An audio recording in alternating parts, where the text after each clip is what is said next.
కళింగరత్న తన ఏకాంత కక్షలో ఠీవిగా కూర్చున్నాడు. ఉలూకుడు లోపలికి వచ్చాడు. గుమ్మం వైపు తిరిగి బిగ్గరగా అన్నాడు, లోపలికి రండి. ఇద్దరు యువతులు నెమ్మదిగా అడుగులు అడివేస్తూ ముమ్మం దాటారు. తలలు వంచి కళింగరత్నకు వినయంగా నమస్కరించారు. కళింగరత్న చూపులు వాళ్లను నికసిక పర్యంతం చూస్తూ ఉండిపోయాయి. పరికిణీలు పైటలు పిటపిటలాడుతున్న వాళ్ల యవ్వన సౌందర్య సంపదలను తమలో ఇముడ్చుకోవడానికి వ్యర్థ ప్రయత్నం చేస్తున్నాయి. ఇద్దరూ పొట్టిగా బొద్దుగా ఉన్నారు. దగ్గరగా ఉంటే వాళ్లను ముట్టుకోకుండా ఉండటానికి చేతుల్ని అదుపు చేయడం కష్టం అనిపించింది కళింగరత్నకు. పేర్లు చెప్పండి, కళింగరత్న అన్నాడు. నా పేరు కేతకి ప్రభు, గుండ్రటి ముఖం యువతి అంది. ఆమె కంఠస్వరం వినసొంపుగా ఉంది.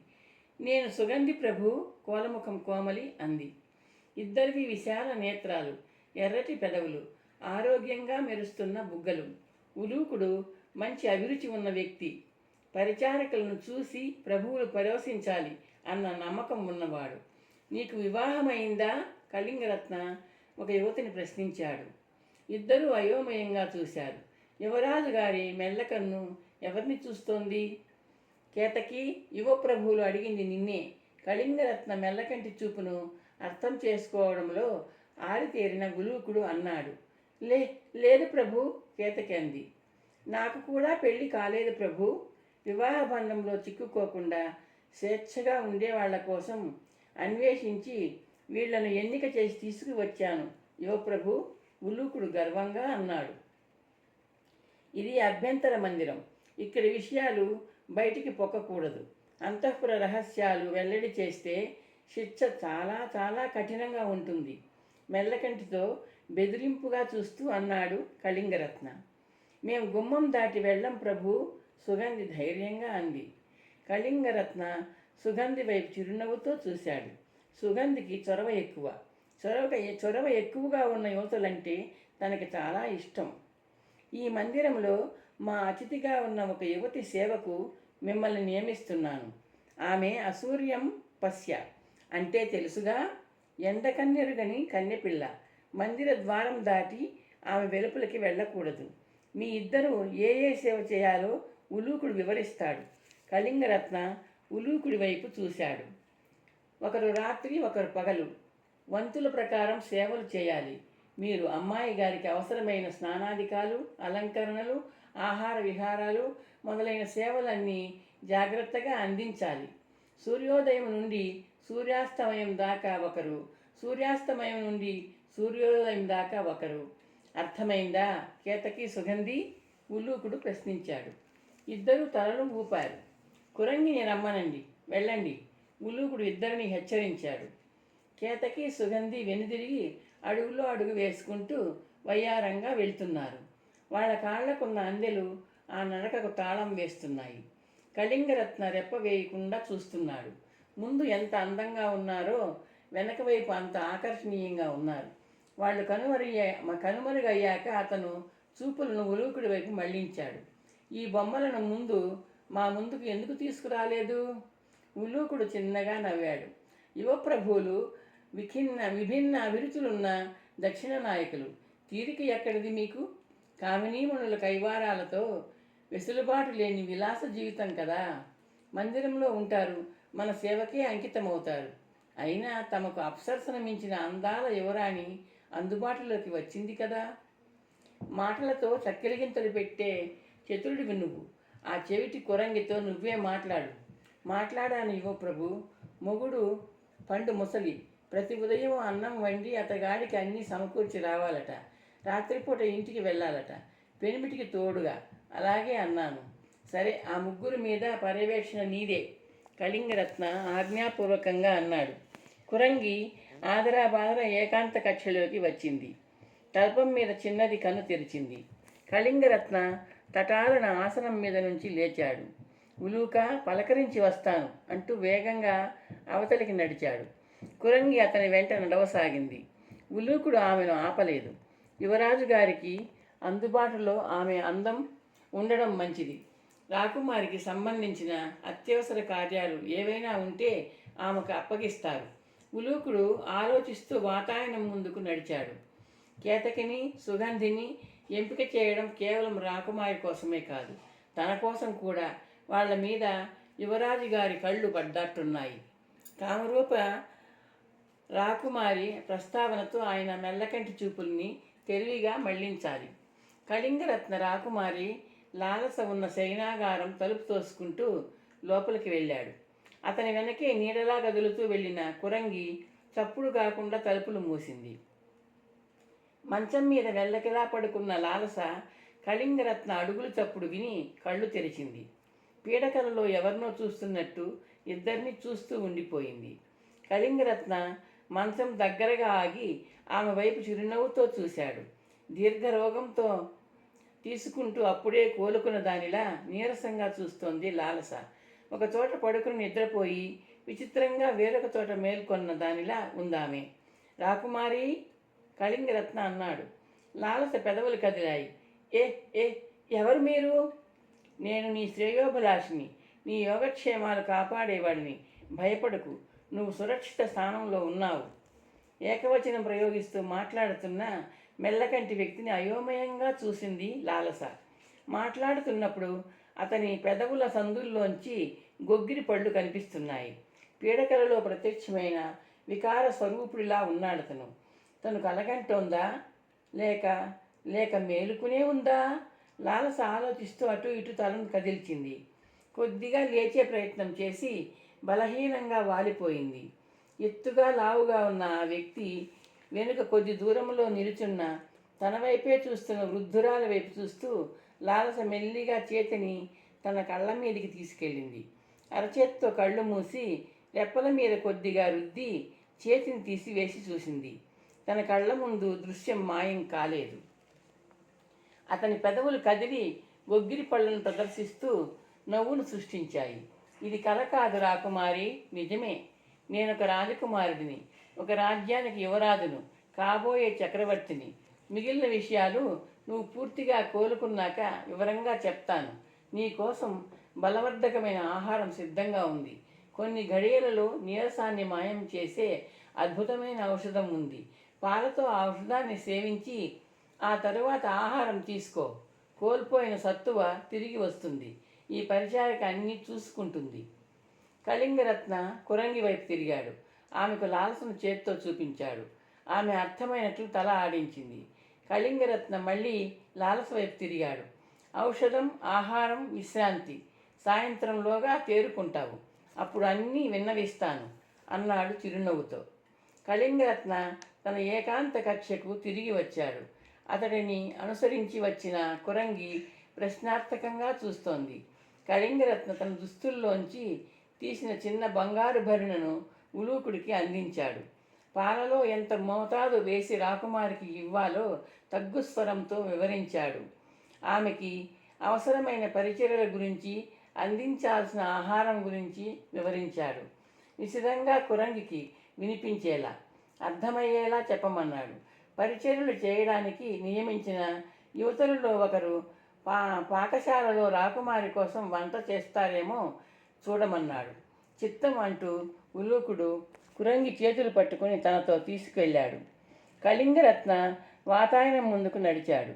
దూరంలో నగర భవనాలపైకి పొడుచుకు వచ్చి దగదగలాడే కలశాలతో ఔపిస్తున్న రాజభవనం వైపు చూస్తూ ఆలోచనలో మునిగిపోయాడు.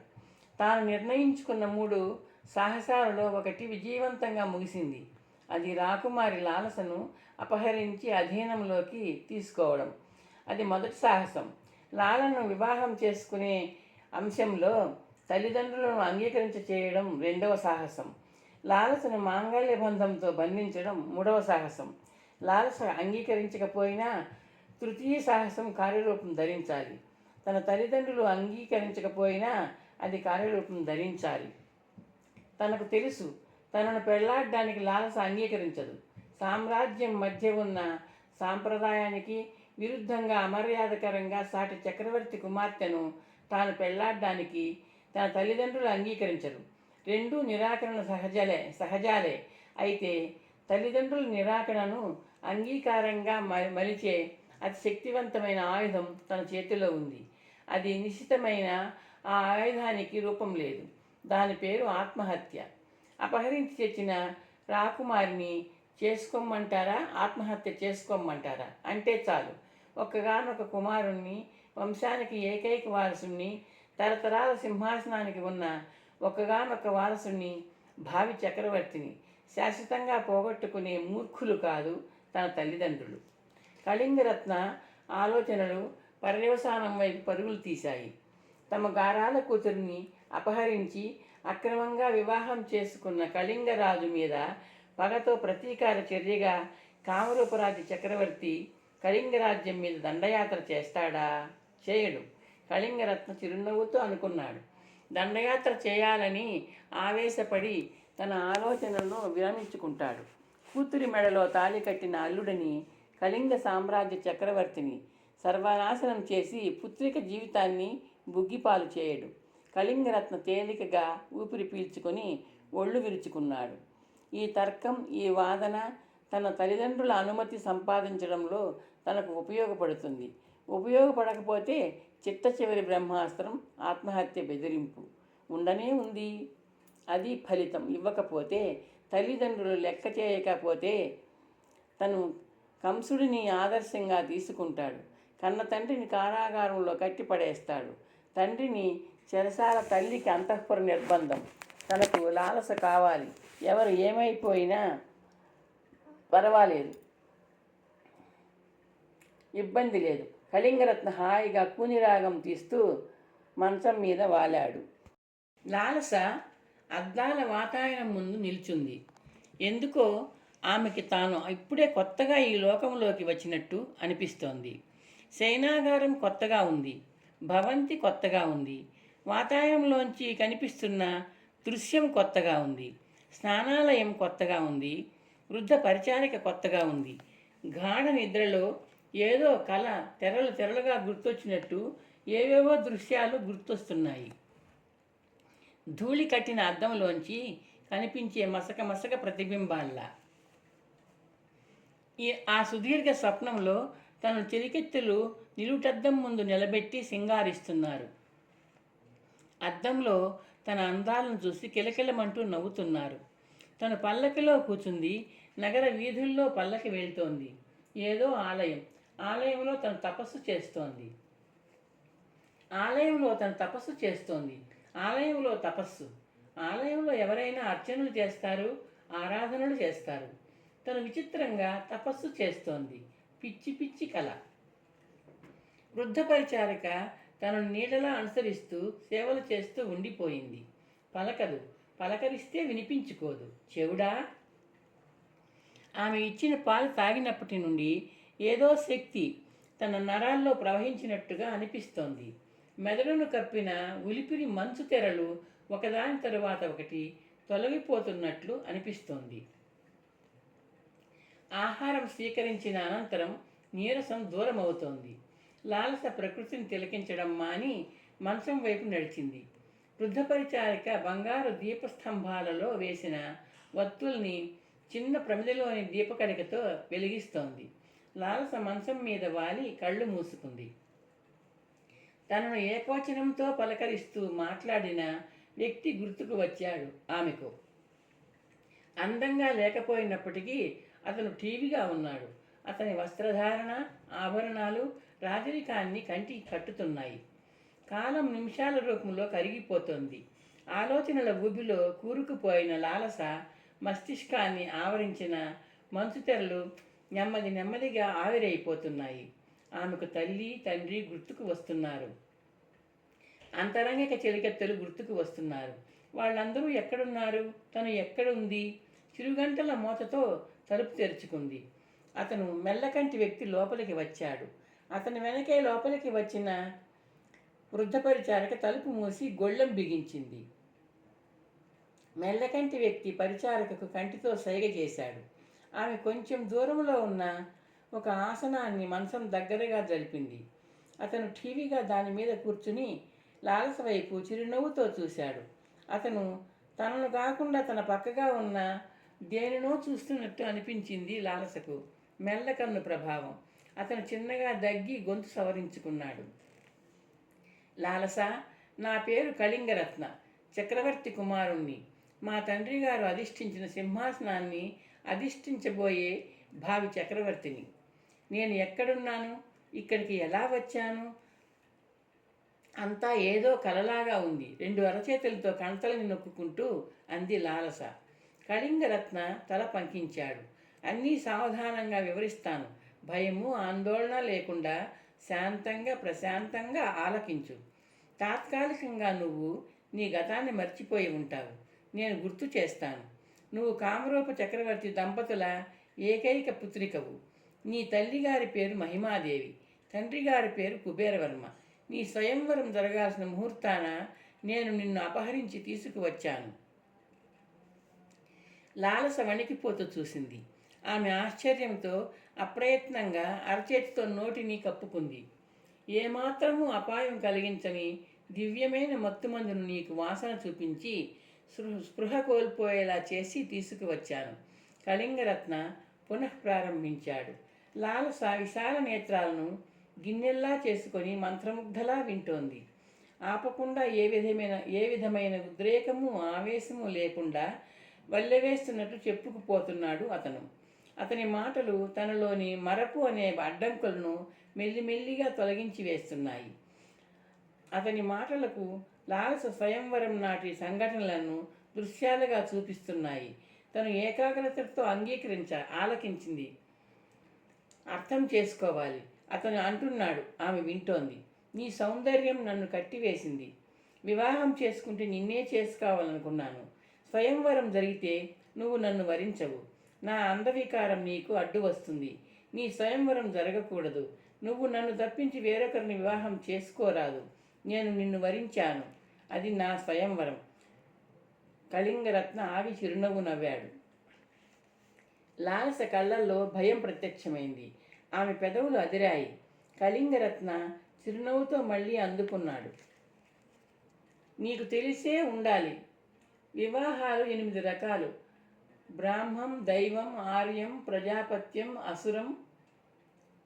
ఆసురం, గంధర్వం, రాక్షసం, పైశాచికం అనేవి ఆ 8.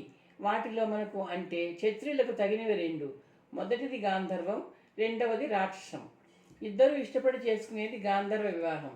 కన్యను అపహరించి తెచ్చి చేసుకునేది రాక్షస వివాహం. నిన్ను అపహరించి తెచ్చాను. అది రాక్షస వివాహంలోని మొదటి మెట్టు. అయితే నిన్ను బలవంతంగా రాక్షసంగా వివాహం చేసుకోవాలన్న నియమము పట్టుదల నాకు లేవు. గాంధర్వ వివాహం చేసుకోవడానికి నాకు ఏ విధమైన అభ్యంతరము లేదు. అయితే అందుకు నువ్వు అంగీకరించాలి. అంగీకారం నీ ఇంగితం మీద ఆధారపడి ఉంటుంది. నువ్వు కాదంటే రాక్షసం ఉండనే ఉంది. ఎలాగా దాని పద్ధతిలో ప్రారంభోత్సవంగా కన్యాపహరణ జరిగిపోయింది. అర్థమైందా? లాలస కొన్ని క్షణాల పాటు అతని ముఖంలోకి తదేకంగా రెప్పపాటు అనేది లేకుండా చూస్తూ ఉండిపోయింది. ఆమె కళ్ళ కొనల్లో ఎర్రజీర వ్యాపించింది. అదురుపాటు లేకుండా ఆమె పెదవులు కదిలాయి. అర్థమైంది. నీ ప్రయత్నం వ్యర్థమవుతుంది. కళింగరత్న గుబురు కనుబొమ్మలు గొంగళి పురుగుల్లా కదిలి మధ్యలో కలుసుకున్నాయి. మెల్లకన్ను కొద్దిగా మూతపడింది. మరుక్షణం అతను గొల్లును నవ్వాడు. కాసేపు నవ్వుతూ ఉండిపోయాడు. లాలస కళ్ళు అతని ముఖం మీదికి ఆగ్రహ కిరణాలను ప్రసరిస్తున్నాయి. చెవిటి పరిచారిక నిర్వికారంగా నిశ్చింతంగా రాతిబొమ్మలా నిలుచునే ఉంది. కళింగరత్న కర్ణకఠోరంగా ఉన్న తన నవ్వును తటాలను ఆపేశాడు. లాలస కళ్ళలోకి చూశాడు. నిన్ను హృదయపూర్వకంగా మెచ్చుకుంటున్నాను. నువ్వు సానుకూలంగా స్పందించి ఉంటే నేను నిరుత్సాహంలో మునిగిపోయేవాణ్ణి. ఎందుకో తెలుసా? ఆత్మగౌరవం, అభిమానం, ధైర్యం ఉండే యువతి నా భార్య కావాలి. భావి పట్టపురానికి ఆ లక్షణాలు అవసరం. నిజమైన క్షత్రియ కన్యలాగా ధైర్యంగా నిర్భయంగా సమాధానం చెప్పావు. నీ స్పందనతో నీ మీద ఇష్టం ఎత్తుగా ఎదిగి శిఖరాగ్రాన్ని అందుకుంది. తొందరేం లేదు. ఆలోచించు. నువ్వు తప్పించుకోలేవు. నువ్వు నా హృదయంలో ఉన్నావు, నా సదనంలో ఉన్నావు. గాంధర్వమా రాక్షస వివాహమా నిర్ణయించుకో. శుభముహూర్తం నిర్ణయించి ఉంచుతాను, తెలియజేస్తాను. తెలివితో వ్యవహరించు. కళింగరత్న గర్వంగా అన్నాడు. ఆసనం మీద నుండి లేచి కురంగి వైపు చూశాడు. చూపులను లాలస వైపు మళ్లించాడు. హంసతూలిక తల్పం మీద కూర్చున్న భంగిమలో ఉంచిన అపరంజి బొమ్మలా ఉందామె అతని చూపులకి. కురంగి రాణివాస సేవలలో ఆరితేరింది. కంటితో చెబితే చాలు పరిచర్యలు చేస్తుంది. కళింగరత్న గంభీరంగా ద్వారం వైపు నడిచాడు. లాలస తల కొద్దిగా వాల్చి తన పెద్ద పెద్ద కళ్ళతో తీక్షణంగా చూస్తోంది. లాలస అప్రయత్నంగా లేచి వాతాయనం ముందుకు నడిచింది. మత్తుమందు ప్రభావంతో తన మస్తిష్కాన్ని ఆవరించిన మంచుతెరలు కరిగిపోయాయి. ఆ స్థానంలో కారు మేఘాలు కమ్ముకున్నాయి. తెరలు కరిగిపోవడానికి, మేఘాలు కమ్ముకోవడానికి కారణం కళింగరత్న అనే నీచుడి ఆ ఉపన్యాసమే. లాలస మళ్ళీ మంచం వైపు తిరిగింది. కురంగి తన ముఖంలోకి ప్రశ్నార్థకంగా చూస్తోంది. కురంగి ఒక నీడ. ఆ నీడ ఉనికి తనకు నచ్చడం లేదు. లాలస అవతలికి వెళ్ళమన్నట్లు కురంగిని చేత్తో సైగ చేసింది. కురంగి అడుగులు చప్పుడు లేకుండా నిష్క్రమించింది. ఆమెను మాయం చేస్తూ తలుపు మూసుకుంది. గొళ్ళెం మీద పెట్టిన చప్పుడు లాలసకు వినిపించింది. తను నిర్బంధంలో ఉంది. మంచం మీద కూర్చుంది. ఆమె మేధోశక్తి సమీప గతంలోకి దూసుకు వెళ్తోంది. స్వయంవరం నాటి సంఘటనలు ఒకదాని తరువాత ఒకటి క్రమం తప్పకుండా గుర్తొస్తున్నాయి. చెంచలా చపలా తనకు అలంకరణ చేస్తున్నారు. తన అందాలను పరోక్షంగా వర్ణిస్తున్నారు. తల్లిదండ్రుల పాదాలకు నమస్కరించి తను ఆలయంలోనికి బయలుదేరింది. రాజవీధిలో పల్లకి మీద వెళ్తోంది తను. ఎన్నో రథాలు కనిపిస్తున్నాయి. ఆలయంలో అర్చకుడు అర్చన చేస్తున్నాడు. దేవి విగ్రహం ముందు తను ధ్యానంలో కూర్చుంది. అంతే. తర్వాత ఎప్పుడో ఈ శయనాగారంలో మేలుకుంది. లాలస్కు మళ్ళీ ఏదో గుర్తొచ్చింది. మంచం దిగి నిలువుటద్దం ముందుకు నడిచింది. ప్రతిబింబాన్ని పరిశీలనగా చూసింది. ఆశ్చర్యంతో ఆమె కళ్ళు విచ్చుకున్నాయి. వస్త్రాలు తనవి కావు. ఒంటి మీద ఆభరణాలు లేవు. కేవలం నాసికాభరణం, కర్ణాభరణాలు మాత్రమే ఉన్నాయి. కాబోయే చక్రవర్తి అని తన గురించి చెప్పుకున్న మెల్లకన్న వ్యక్తి తన నగలను ఒలుచుకున్నట్టున్నాడు.